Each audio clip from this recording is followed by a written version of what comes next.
Well, hey, that was fun. Scripting my first video and then looking at the camera and then act like I'm not trying to read the script.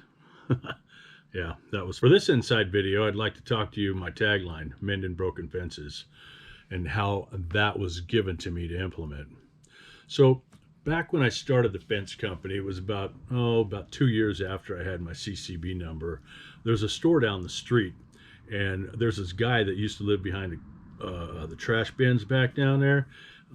Cool dude, man. His name is James. Anyway, reason why I say is because he's no longer with us. So God rest his soul. Anyway, James, we got sort of close because I was always walking up to him whenever I went to the store to buy some soda pops and stuff like that. Anyway, one of the winters, a year went by, and it was a wintry year, and it was really cold, a lot of snow on the ground, and I got a shed in the backyard, and I thought, well, you know what?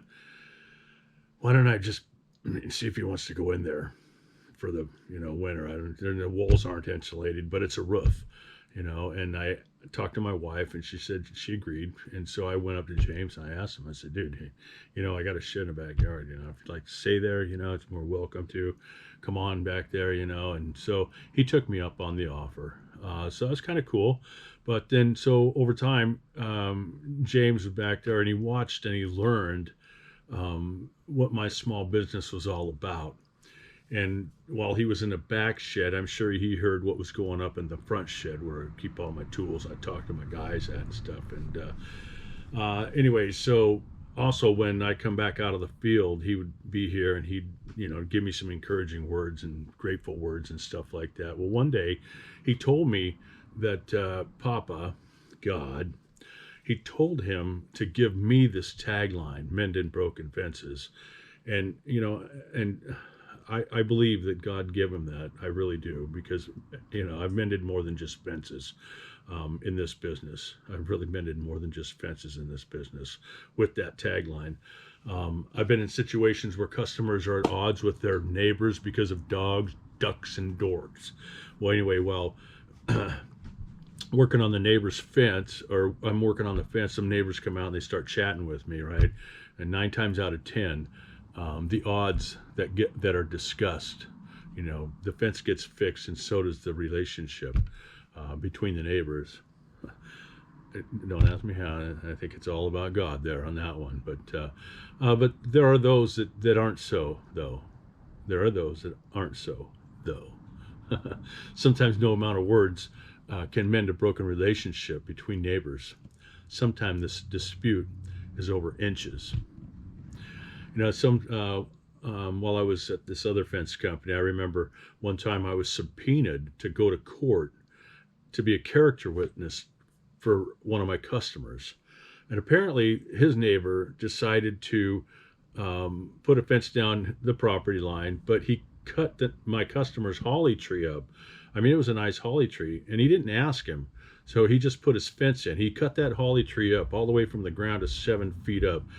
My goodness, it looked ridiculous. But anyway, so my customer took the neighbor to court because he knew that his fence was, well, it wasn't his fence, but he knew he was on his property line. Come to find out, it was 2 inches of concrete.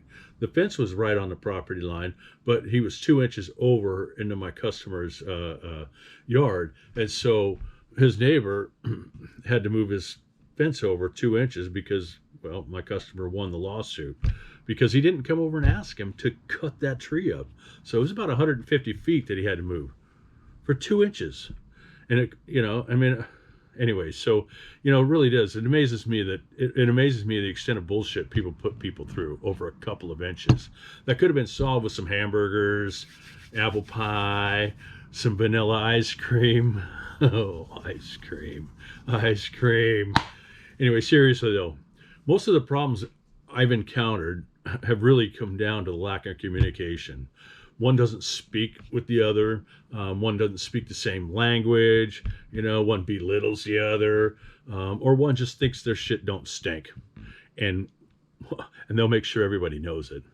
So my tagline, "Mending Broken Fences," came from housing a homeless man in my backyard shed for one winter, and all because he spoke with God, and God told him to give me the tagline. So he did, and it's part of my fence company ever since. So I may not be a preacher, okay, but I know putting God first in everything is very important for those that believe, and those that don't believe either. Maybe you should maybe turn some stuff around. But I don't want to be this one guy and go push it down your head, because it's a relationship. It's not a religion. That's between you and God. It's called salvation. It's a free gift, and it's a living revelation. So figure that one out. If you have any questions, leave them in the comment section, and I'll do my best to get them answered. Because I know there's a lot of questions about salvation. A lot of people think it stinks. A lot of people don't believe in God and Jesus, whatever.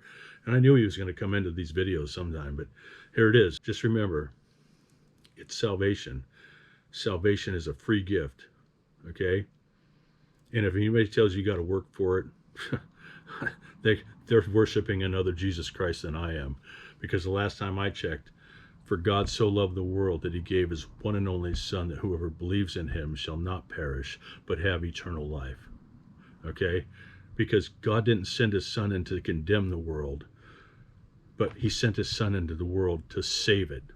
And there's only one name that can save men, that was given to men under heaven. That's Acts 4:12, 3:16, John 3:16, and Acts 4:12.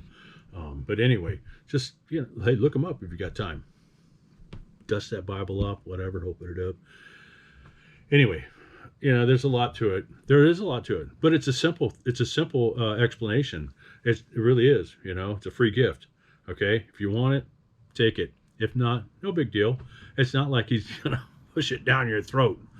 And I don't want to do that either. So anyway, I just wanted to come to you today and tell you about my Mending Broken Fences tagline. It came from God. Okay.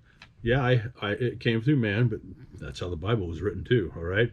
But it was inspired by the Holy Spirit. But it came from God, because if I didn't put that guy in my house or in my shed for the year that I did, then I wouldn't have this Mending Broken Fences tagline. I don't think so. But anyway. All right, John at Fix a Fence, Mending Broken Fences. You guys have a great day.